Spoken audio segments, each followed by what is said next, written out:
चंद्रपुरात बहुमत नसतानाही भाजपनं आपला महापौर बसवलाय।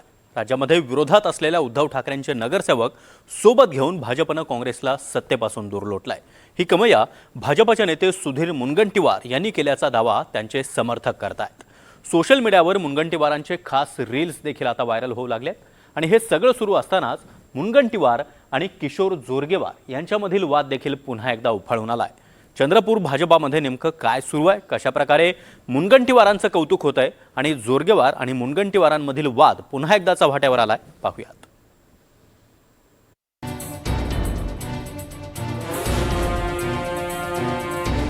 काँग्रेस सर्वात मोठा पक्ष ठरूनही चंद्रपूर महानगरपालिकेत भाजपचा महापौर बसला आणि कार्यकर्त्यांकडून नेत्यांवर कौतुकाचा वर्षाव सुरू झाला। किंगमेकर, चाणक्य, चंद्रपूरच्या राजकारणातील धुरंधर अशा शब्दात भाजप नेते सुधीर मुनगंटीवार यांचं कौतुक केलं जात आहे। सोशल मीडियावरही रील्स व्हायरल केले जात आहेत। महापौर निवडणुकीनंतर मंगळवारी चंद्रपुरात विजयी रॅली काढण्यात आली। त्यात कार्यकर्त्यांच्या हाती किंगमेकर लिहिलेलं पोस्टर झळकलं आणि त्यावर फोटो होता मुनगंटीवारांचा। चंद्रपूर महानगरपालिकेत 66 पैकी फक्त 24 नगरसेवक विजयी झाले असताना अवघ्या एका मतानं महापौर बसवण्याचा चमत्कार भाजपनं करून दाखवला। तर 27 नगरसेवक निवडून येऊनही काँग्रेसला मात्र बहुमताची लढाई जिंकता आली नाही।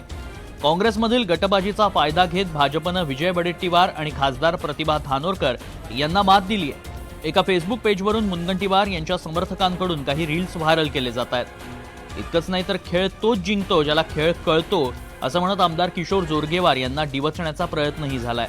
सोशल मीडियावर व्हायरल होत असलेले रील्स आणि कार्यकर्त्यांच्या उत्साहावर स्वतः मुनगंटीवार काय म्हणाले, पहा। महाराष्ट्राचं वर्णन चांद्यापासून बांद्यापर्यंत केलं जातं। चांद्या विना महाराष्ट्रामध्ये आपण कधीही कल्पना करू शकत नाही आणि म्हणून इथं आपला महापौर उपमहापौर असणं गरजेचं आहे आणि त्या दृष्टीने मग त्यांनीही सकारात्मक सहभाग दिला। लाख बुरा चाहे तो क्या होता है असाच आपण अनुभवलं। काही लोकांना वाटत होतं की भाजपचा महापौर होऊ नये, पण जनतेच्या विकासासाठी हा मला वाटतं की आम्हाला इतर पक्षीय नेत्यांनी सहकार्य केलं। दरम्यान सगळ्यांनाच आपला महापौर बसावा वाटत होता, पण कुणालाच बहुमत मिळालं नसल्यानं राजकीय अनिश्चितता निर्माण झाली होती असं मंत्री पंकज भोयर यांनीही मान्य केलंय। महानगरपालिकेमध्ये कुठल्याही एका पक्षाला त्या ठिकाणी बहुमत मिळालेलं नव्हतं आणि स्वाभाविकच त्याच्यामुळे प्रत्येक पक्षाला असं वाटायचं की महापौर आपला त्या ठिकाणी बसला पाहिजे। सर्व पक्ष आपापल्या पद्धतीनं त्या ठिकाणी प्रयत्न करत होते।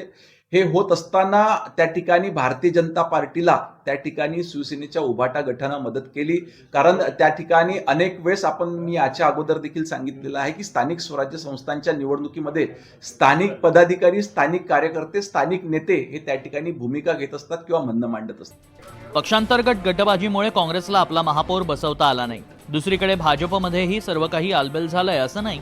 मुनगंटीवारांनी आमदार किशोर जोरगेवार यांचं नाव न घेता काही आरोप करत कारवाई होणार असा इशारा दिलाय। चंद्रपुरात 17 एबी फॉर्मची चोरी झाली। काही ठिकाणी 3-3 एबी फॉर्म देण्यात आले। महापौर पदासाठी संगीता खांडेकरांचं नाव प्रदेशाध्यक्षांनी दिलं असताना एका नेत्याकडून सारिका संदूरकरांचं नाव पुढे करण्यात आलं असं मुनगंटीवार म्हणाले। मुनगंटीवार बोलले म्हटल्यावर शांत बसणारे जोरगेवार कसले। झालेल्या गोष्टीला स्वतःचं लेबल चिकटवण्याचा त्यांचा प्रयत्न असल्याचा टोला जोरगेवारांनी सुधीर भाऊंना लगावलाय। मूल विधानसभेमध्ये कुणाचाच इंटरफेरन्स नव्हता, वन मॅन शो होता। मग तिथं काय झालं? हारजीत चालते, परंतु दोनच कसे आले याचाही विचार करा ना। काहीतरी झालेल्या गोष्टीला आपलं लेबल चिपकवायचं हे काही योग्य नाहीये। लोकशाहीत एकेका मताला महत्त्व असतं ही बाब चंद्रपूर येथील महापौर पदाच्या निकालावरून पुन्हा एकदा स्पष्ट झालेली आहे। भाजपकडे बहुमत नव्हतं। सुधीर मुनगंटीवार यांच्या विरोधात त्यांचे पक्षांतर्गत स्थानिक विरोधक सक्रिय झाले होते, पण तरी त्यांनी पक्षाच्या उमेदवाराला महापौर पदावर विजयी मिळवून दाखवला। त्यांचे समर्थक सोशल मीडियावर जे पोस्ट करत आहेत त्यामध्ये आनंदाचा जल्लोष तर आहेच, पण शिवाय पक्षांतर्गत स्थानिक विरोधकांना इशारा देखील आहे। चंद्रपूर येथून अभिषेक भटपल्लीवार आणि नागपूर येथून प्रवीण मुधोळकर यांच्यासोबत संजय तिवारी, NDTV मराठी।